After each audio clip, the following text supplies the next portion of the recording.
Hutton, I think when we talk about college football and what needs to be done, the first word that comes to mind is leadership. It needs direct leadership and smart leadership that can unite people and not divide people. And leader. You need a leader. You need a uniter. You don't need a divider. The first name that always pops up is Nick Saban. And Coach Nick Saban would make a lot of sense. I think the issue that I would have with that, if I'm arguing all sides of this, is there's going to be an inherent bias because Nick Saban has been a coach way longer than he was a player, and he's going to see everything through the lens of a coach. Just like when he's talking on College Game Day, he's doing that as Coach Nick Saban, maybe the greatest coach in the history of the sport. Mm-hmm. So everything he says is going to go through that filter of coaching and the side through of the his coaches. Experience. Yep. Through his experience on that. So I don't know that's the best uniter in all of this or the best leader that you want. I got a name that I think would be a great college football commissioner. And no, it's not Josh Pate, who I know wants to be a college football commissioner and has said repeatedly he wants to be a commissioner. Unfortunately for Josh, for whatever reason, he's divisive now too because he interviewed Donald Trump. The president. So that's someone else that you can cross off the list because now suddenly they are quote-unquote divisive, even though his college football content is the least divisive thing I've seen on the internet. But I got someone else in mind as a good college football commissioner. That someone is Shannon Terry of On3 Sports. I like it. Shannon Terry, and I don't know how this popped in my head or why I even thought about it, but when I heard college football commissioner, 30,000-foot view, who can see the big picture, who can see everything, it's this guy right here. Shannon Terry in 2000 founded Rivals. Rivals.com became the biggest player in college sports and especially in recruiting. He sold Rivals in 2007. Forget this, Hutton. $98 million. That was almost 20 years ago. He sold it for $98 million. That's what, like $300 million in today's money? I don't know what inflation cost is, but that's a hell of a lot of money more that he sold it for, right? 3 years after that, he founds 24/7 Sports. From 2010 to 2015, he runs 24/7 Sports. He sells 24/7 Sports to CBS for an undisclosed amount, and he becomes an employee of CBS at that point. CBS Sports and of 24/7 Sports overseeing their operations.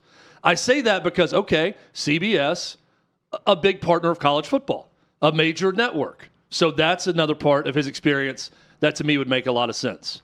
So sells to CBS, and then in 2021, his latest venture, he founds and CEO now of On3 Sports. On3 coming full circle in the last year, purchased Rivals.com. So where it all began with Shannon Terry with Rivals, it ends with On3, two companies removed, and he goes back and he does not divide, he unites. He brings Rivals back into the fold. He sold to Yahoo, by the way, Rivals to Yahoo. Yahoo is now on the board of On3. So Yahoo Sports, On3, Rivals, all together, offering up what I believe is the best in unilateral and also all-encompassing college football reporting and college football coverage. Another thing Shannon has done has been on the cutting edge of all things NIL, and so has On3. They reported on it before anyone else. They talk about valuation. They talk about everything with the players. They also report on coaches. They've got some of the biggest college football reporters around. They know the coaching side of this. Mm-hmm. They understand the administration side of this. And specifically, Shannon Terry himself, with his experience in business, coming out of Lipscomb University where he played college basketball, so he had the college athlete experience at a smaller school, but can speak to the overall experience and the revenue driven by major college football, and he can do it from that 30,000-foot view. Founded Rivals, founded 24/7 Sports, founded On3 Sports, eventually united all of them together and has covered the business of the sport. Not just covered it, he's done it. He's seen it. The more and more I think about who should lead college football and who should be the college football commissioner, the name that comes to mind is Shannon Terry. And Hutton, the more I think about it, a media member or someone, a media magnate, makes a ton of sense to run this sport. It's hard to disagree because look at just the site itself. Players are funneled there because you're going there to get your rating, your NIL value. Coaches are going there because you want to find out about a player's value. Look at their podcasts and shows. Coaches are all going to go on that because it's a college football-centric, college sports-centric program. Agents would want to do that to find out value of the player at a different university. Yep. Fan bases at every tier. Your diehards to your just, casual Saturday fan can go there and get information that they want. Plus the collectives, same thing. Yeah. It's all centered towards that site. It's every facet. It's a branch. It's every branch on the tree. And I just think, Hutton, the person that does this, it needs to be someone the university has seen as a do no harm type person in regards to the business and what needs to be done for the sport itself. I'm not talking about all of college sports. Well, I'm not bringing in Shannon Terry to fix all of college sports. I'm talking about college football commissioner. Yeah. He would make a lot of sense, and he would be someone seen as all sides could work with him. You know what I mean? Like, it's not, I got to go talk to the coach, or I got to go talk to the player rep or the agent. They're only going to be looking out for their side. I believe that Shannon Terry, because of his background, his experience, could bring everyone together and see all sides and work with different parts of this to get to a common solution and a common sense solution to what needs to be done. And also realistic. Yeah. You mentioned Saban. Saban is more geared towards what it was, not what it's become. Shannon's seen this from, a year and a half, 2 years out when we were talking to him on the show. The ability, the foresight to see the next phase, the next 3 phases of this and stay ahead of it is what's crucial. Otherwise, you just stay in the courts, Yeah. Hey, if you like the channel, become a season ticket holder for Hot Mic by clicking the subscribe button below and join the conversation in the comments section. Agree, disagree, we'll join you there in the chat. Now back to Hot Mic. Another one for you. Charles Davis comes to mind. I like it.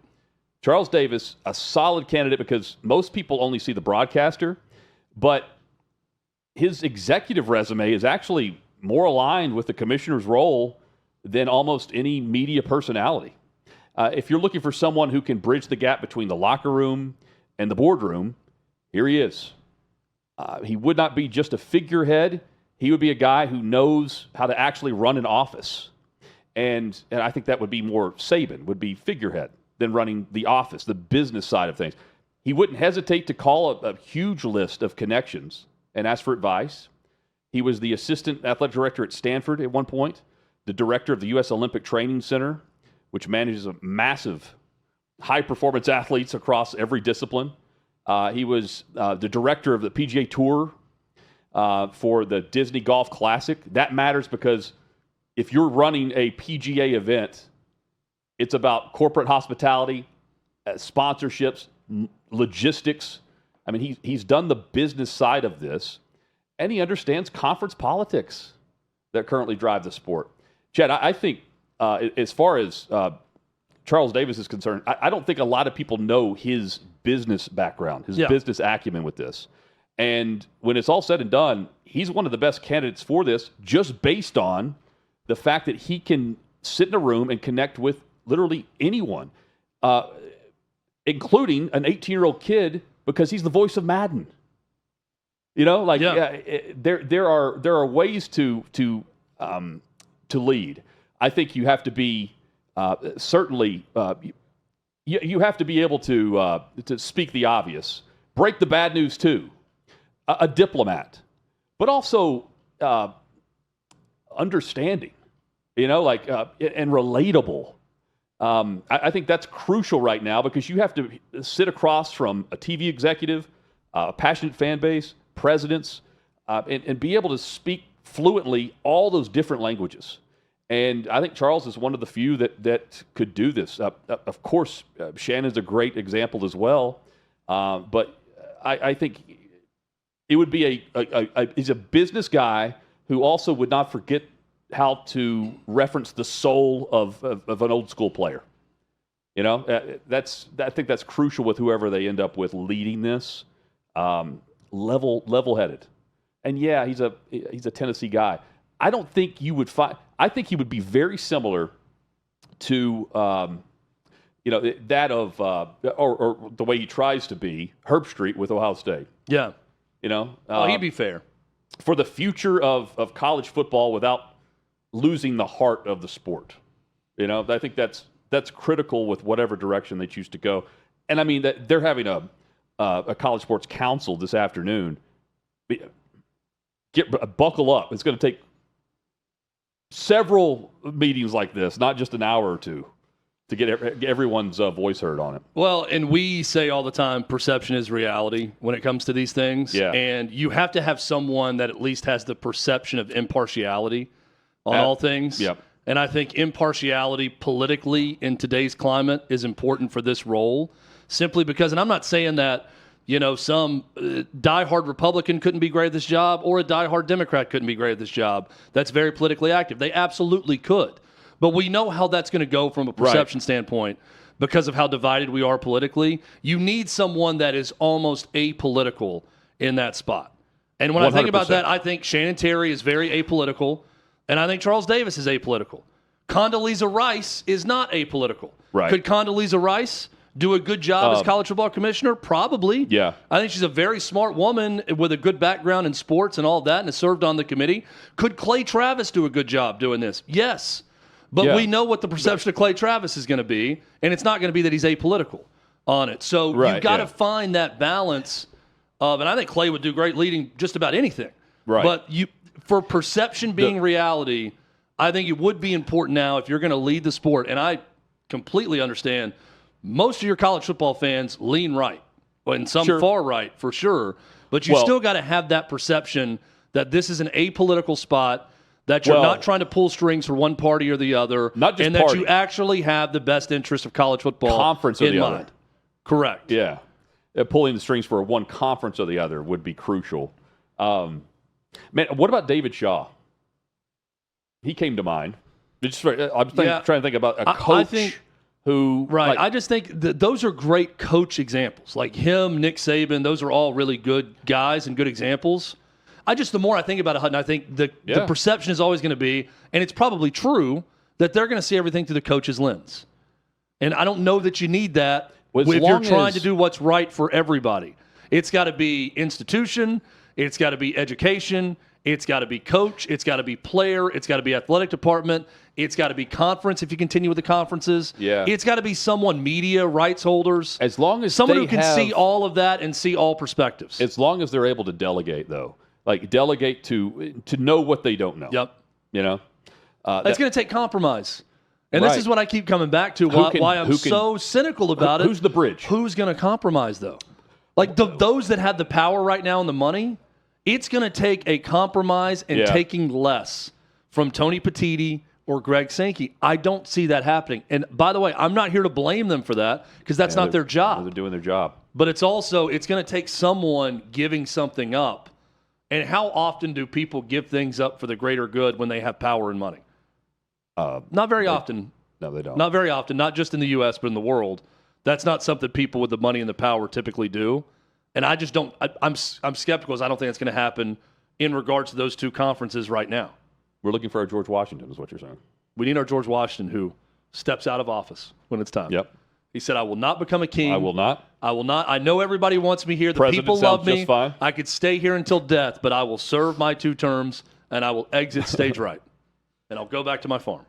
Chet, segment brought to you by Outkick's College Hoops Experience. The biggest night in college hoops coming back to Indianapolis, and Outkick sending one lucky fan and a guest straight into the building. We've got you covered on an unforgettable experience. The flights are covered. Hotel downtown is covered. Your 2 championship tickets are covered. Just go to outkick.com/sweepstakes and get in on the action. Thanks for watching. Subscribe to Outkick Hot Mic. Daily content and more at Outkick Hot Mic on YouTube.